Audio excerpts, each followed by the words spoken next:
Hello दोस्तों, मैं हूं आपका अपना देविंदर सिंह चावला। आज मैं फिर आपके सामने आया हूं एक नया वीडियो लेके, जिसमें मैं आपको बताऊंगा कि जो कनाडा टूरिस्ट वीज़ा या जिसको हम 10 ईयर मल्टीपल एंट्री वीज़ा भी कहते हैं और जिसको शॉर्ट में TRV भी कहते हैं या टेम्पररी रेजिडेंट वीज़ा जिसको कहते हैं या कनाडा विजिटर वीज़ा भी कहते हैं, जब उसको अप्लाई करना है तो कौन से दो इम्पॉर्टेंट फॉर्म आपको भरने होते हैं। तो आपका जो इससे पहले मेरा वीडियो था प्रोसेसिंग टाइम के ऊपर, आपका उससे उसको बहुत प्यार मिला, आपने बहुत उसको रिस्पांस दिया, तो आपका बहुत बहुत धन्यवाद।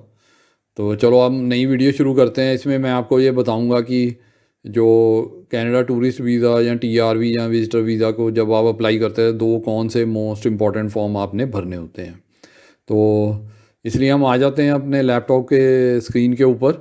तो हम गूगल का सर्च पेज खोलते हैं। तो इसमें सबसे पहले हम लिखेंगे IMM5257 लिखेंगे। तो नीचे देखिए आप, ये जो जितनी भी आ रही है IMM5257 का जो सर्च आ रहा है, इसमें पहले वाली जो ऑप्शन है इस पर हम क्लिक करेंगे तो इसके बाद ये वाले जो है लिंक्स खुल जाएंगे। तो इसके बाद क्या करना है, हमने जो ये लिखा हुआ है इसमें आ रहा है नीचे देखिए IMM5257 he application for temporary resident visa, इसके ऊपर आपने क्लिक करना है। जैसे ही आप इसको क्लिक करेंगे तो ये वाला इस तरह का स्क्रीन पे डिस्प्ले होगा, और जिसको हम जब आप सेव करेंगे तो उसके बाद आपको ये वाला स्क्रीन दिखाई देगा। आपको इस तरह का फॉर्म दिखाई देगा। जैसे ही आप इसको सेव करेंगे तो ये वाला जो एप्लीकेशन फॉर्म है वो खुलेगा। इसको कहते हैं IMM5257 फॉर्म। तो यही जो मेन इंपॉर्टेंट फॉर्म है, जो कनाडा का टूरिस्ट वीज़ा आपने अप्लाई करना है, यही वाला फॉर्म होता है जो भरना होता है। तो ये सबसे इम्पॉर्टेंट फॉर्म है। इसमें अगर आपने कोई गलती कर दी तो आपका जो वीज़ा है वो नहीं आएगा।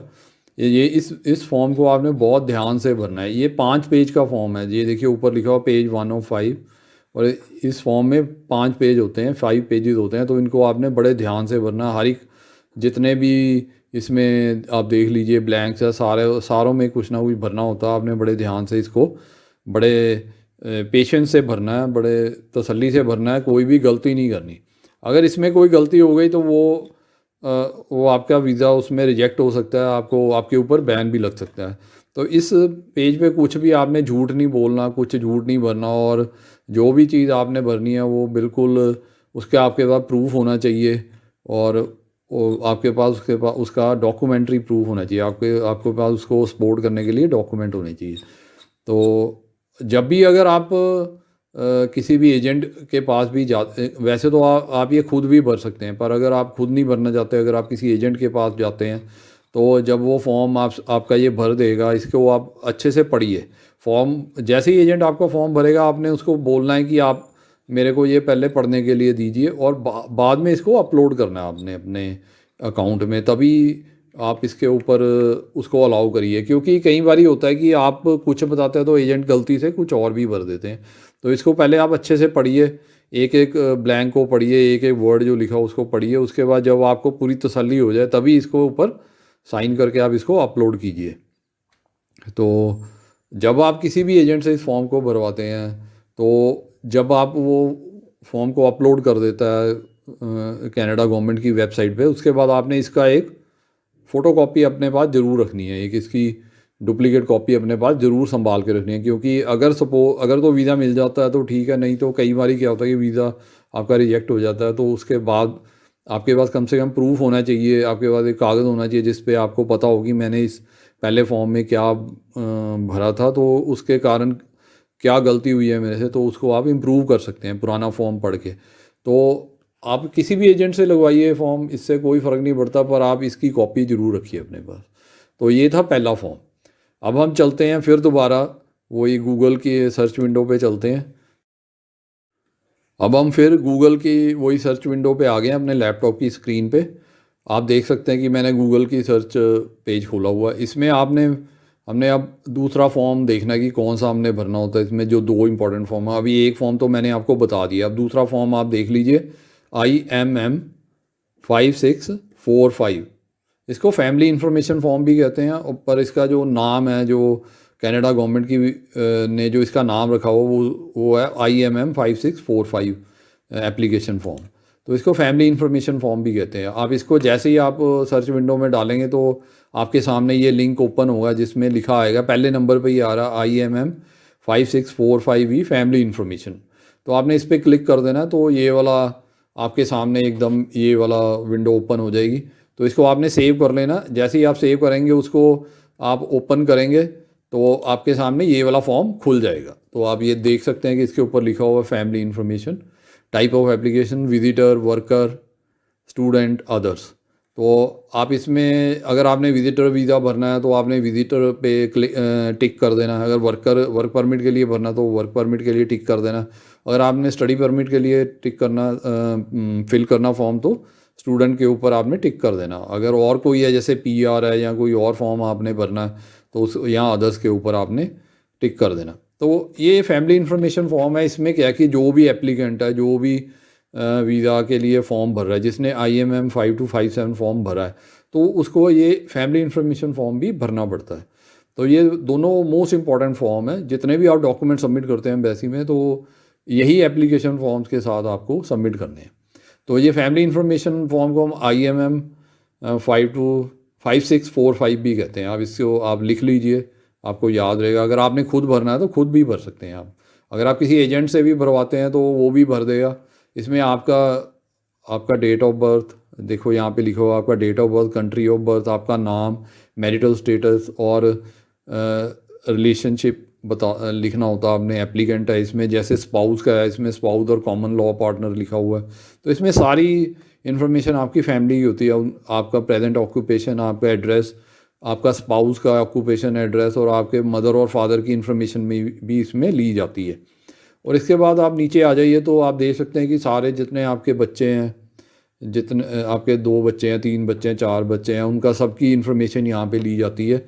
उनका नाम, उनका मैरिटल स्टेटस, उनका रिलेशनशिप आपके साथ, जैसे वो डॉटर हैं या सन है। उसके बाद डेट ऑफ बर्थ और कंट्री ऑफ बर्थ, और उसके बाद उनका एड्रेस, और वो क्या काम कर रहे हैं, वो स्टूडेंट है या कहीं पे जॉब कर रहे हैं या वो कोई काम नहीं कर रहे हैं या बिज़नेस कर रहे हैं, उसका भी डिटेल यहाँ पे लिया जाता है। तो नेक्स्ट पेज पे आ जाए तो इसमें क्या है कि जो एप्लीकेंट के ब्रदर एंड सिस्टर है, सिबलिंग्स जिसको कहते हैं इंग्लिश में सिबलिंग, उनको ब्रदर्स एंड सिस्टर्स कहते हैं, उनका डिटेल इसमें लिया जाता है। उसमें भी सेम वही है, नाम, उनका मैरिटल स्टेटस, मैरिड है अनमैरिड है, उनका आपके साथ रिलेशनशिप और country of birth, date of birth, उनका एड्रेस और वो क्या काम कर रहे हैं आजकल, उसके बारे में भी इसमें पूछा जाता है। तो ये जो 2 मेन फॉर्म है यही भरने होते हैं जब आपने कनाडा का वीज़ा अप्लाई करना है। तो आप इस फॉर्म को भी आपने बड़े ध्यान से भरना है। कोई भी इन्फॉर्मेशन आपने गलत नहीं भरनी, और जो भी आपने इन्फॉर्मेशन भरनी है उसका आपके पास डॉक्यूमेंट्री प्रूफ होना चाहिए। अगर आपने डेट ऑफ बर्थ भरा तो उसका बर्थ सर्टिफिकेट होना चाहिए बच्चे का। अगर उसका आपने ऑक्यूपेशन कोई लिखा तो उसके सच में वही काम वो करता होना चाहिए, क्योंकि ये सब चीज़ें वेरीफाई भी होती हैं। तो इस चीज़ से आप बिल्कुल ध्यान रखिए और बहुत ध्यान से ये फॉर्म भरिए। मैं तो कहता हूँ अगर आपने जब भी कोई भी ये फॉर्म भरना है, पहले आप इसका प्रिंट आउट लीजिए, सीधा ही कंप्यूटर पे मत भरिए। ये कंप्यूटर पे आप भर सकते हैं फॉर्म और सबमिट कर सकते हैं कंप्यूटर से ही, पर आप बेटर है कि इसका पहले आप प्रिंट आउट लीजिए, उसको आप पेंसिल से भरिए। अगर कोई गलती हो जाती है दोबारा उसको रब करके आप दोबारा उसमें नया जो भी इन्फॉर्मेशन आप भर सकते हैं, अच्छे से उसको पहले पेंसिल या पेन से भर के उसके बाद कंप्यूटर में भर के इसको आप अपलोड कीजिए। तो ये एक टिप है मैंने आपको दी है अच्छे से फॉर्म भरने का। तो इस चीज़ का आप बहुत ध्यान रखिए, कोई भी गलती मत करिए, क्योंकि अगर आप एक बारी गलती कर देंगे तो वो ये एम्बेसी के कंप्यूटर में चढ़ जाता है। तो उसके बाद उसको ठीक आप करेक्शन करवाना बहुत मुश्किल हो जाता है, वो आपको बाद में भी प्रॉब्लम देगा। जब आप एक बारी वीज़ा लेंगे तो उसके बाद आप PR वगैरह के लिए अप्लाई करेंगे या कोई और वीज़ा अप्लाई करेंगे, तो ये वाला जो इन्फॉर्मेशन है ये उनके कंप्यूटर में फीड हो जाती है। तो हमेशा इसी इन्फॉर्मेशन के साथ आपकी नई इन्फॉर्मेशन कंपेयर की जाएगी।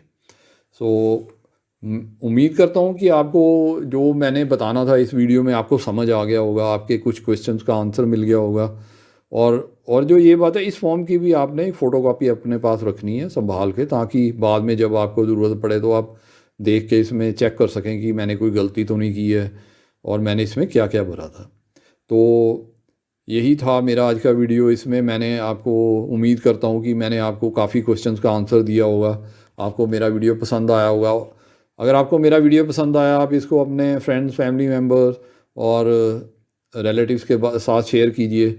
हो सकता है कि उनको इस इंफॉर्मेशन की ज़रूरत हो, तो इसमें वो अपना फॉर्म अपना इजीली भर सकेंगे, उनको पता लग जाएगा कि कौन सा फॉर्म हमने भरना है और कौन सा हमने नहीं भरना। तो ये मेन फॉर्म है जो आपने भरने हैं। तो उम्मीद करता हूँ कि आपको मेरा वीडियो काफ़ी पसंद आया होगा। आपको पसंद आया तो इसको आप सब्सक्राइब करिए और इसके बाद आप बेल आइकन भी प्रेस कर दीजिए, ताकि आपको मेरे नए वीडियोस का जो है नोटिफिकेशन है वो टाइम टू टाइम मिलता रहे। तो आज के वीडियो में सिर्फ इतना ही। Okay, bye.